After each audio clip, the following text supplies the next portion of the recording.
It's my sincere hope that when I make these comparison videos that people from all over the place take a look and see what's going on with different CAD systems and some of the features that make those CAD systems great. It isn't to poo-poo other CAD systems. It isn't to say one thing is terrible. It's just to highlight what's really good about certain CAD systems. And I'm going to be back in the V5 tree talking about why it is by far the best CAD tree that I have ever had the pleasure to use. Now, before I get into it, I'd like to ask a question to all of the CATIA users out there, anybody that happens to watch this. And that's if you are interested in me authoring a class for doing Class A surfacing within CATIA V5 and then going into 3D Experience, both systems, and doing it inside of freestyle and generative shape design. I don't have an ISOM license, but I can tell you this: the capabilities within GSD and freestyle give you enough to do pretty much any type of high-end surfacing, with the exception of if you have to go into like G3, that kind of thing. So there are really nice tools in ISOM, don't get me wrong, the gap tools, analysis tools, that kind of thing that exist there, but generally speaking, you can create most anything you want within GSD and freestyle. So if you're interested, please let me know in the comments, and I will begin working on those courses. And of course, if you're not subscribed to the channel, please do so. It really helps me out. And again, those comments are always welcome. So on screen, what I have is just a simple, basic V5 file. Now I am in GSD, and this isn't going to really matter much. I do not have a knowledgeware license. If I did, what I'm about to do would be a lot easier. But because I do not, I have a little workaround that I have to use in order to get this to happen. But knowledgeware gives me a lot more capability, and that capability has everything to do with formulas. Now, before I make a formula, what I'm going to do is I'm going to go to Insert, Geometrical Set, and in this Geo Set, I'm going to call it Whip. I'm going to set up geometry that is going to be basically, we'll call it the main drivers. Now, before I set up those main drivers, what I'm going to do is I'm going to set up some formulas for those drivers. Now, when I create these formulas, what's going to happen is they're going to appear in the tree in a node here at the top. So I'm just going to set up a few. Say length, new parameter of type, give it a length, we'll say is 150. New parameter of type, we'll say width, we'll go 100, and select OK. Now, I know there's more parameters that I want to create, but I also want to show you how to do the edits, because again, I do not have a knowledgeware license, and if I did, this would be, again, much easier. So here I have my parameters, the ones that I just created. If I take this, and I'm just going to cut this and come over to Whip, this Geo Set, right mouse click, and say Paste. What I've done is I've taken those parameters, put them into that geometrical set that is going to be specific for those driving elements. And I can do this across the board with any geometrical set that I have.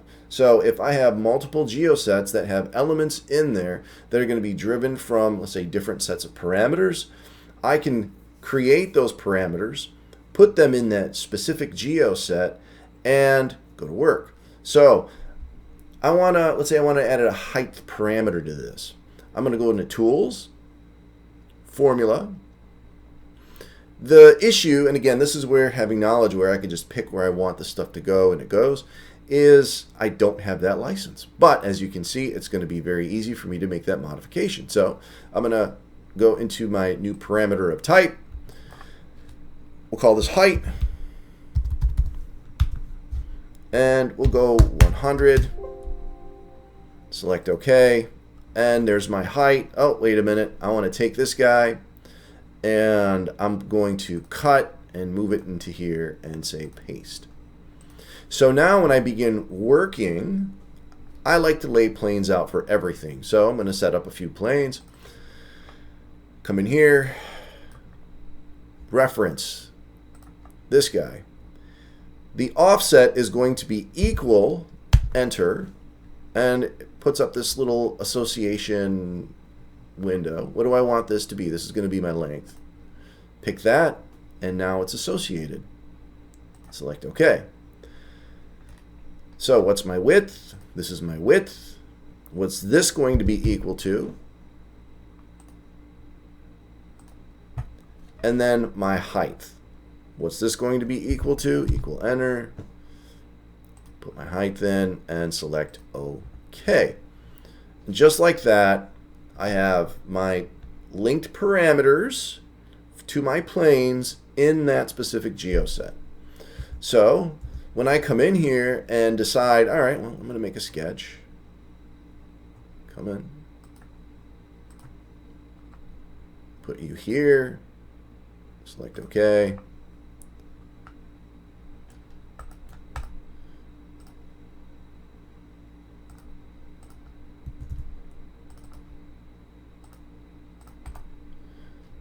Coincidence, coincidence, exit out. Now I'm going to extrude this up to this element.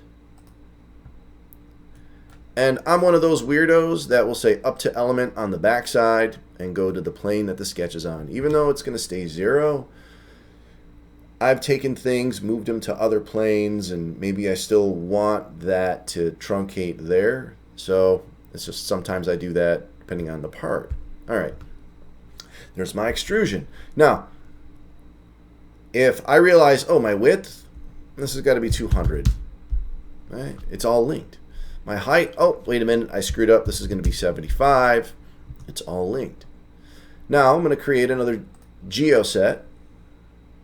Go to Insert, Geometrical Set, call it Width 2. I'm feeling very creative today. And once again, I'm going to go into my Tools, Formula, new parameter of type. We'll call it Length 2.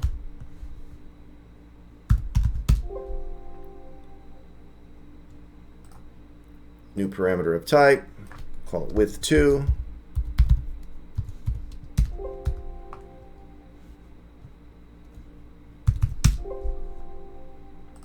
And new parameter of type, call it height. 2, apply. And then new parameter of type, we'll say radius. And we'll say 10.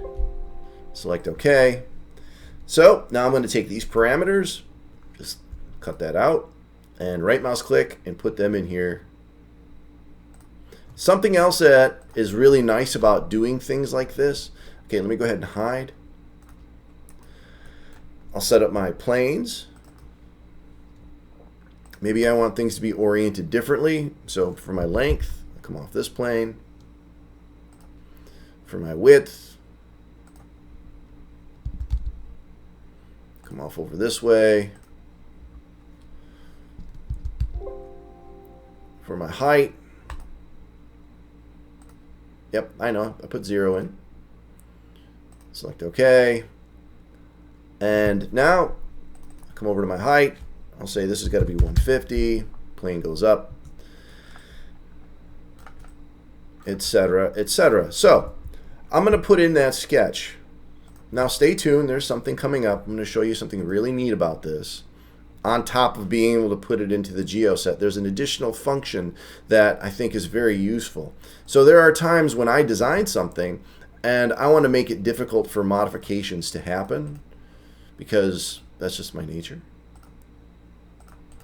Let's see, coincidence, and exit out, extrude.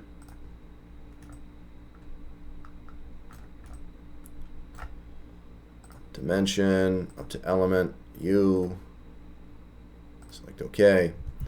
And then now put in my radius. Okay, pick the face, because I can. This is going to be equal to that radius. All right, now let's play a game of make-believe. Maybe this is a minimum radius, and I do not want people messing with it.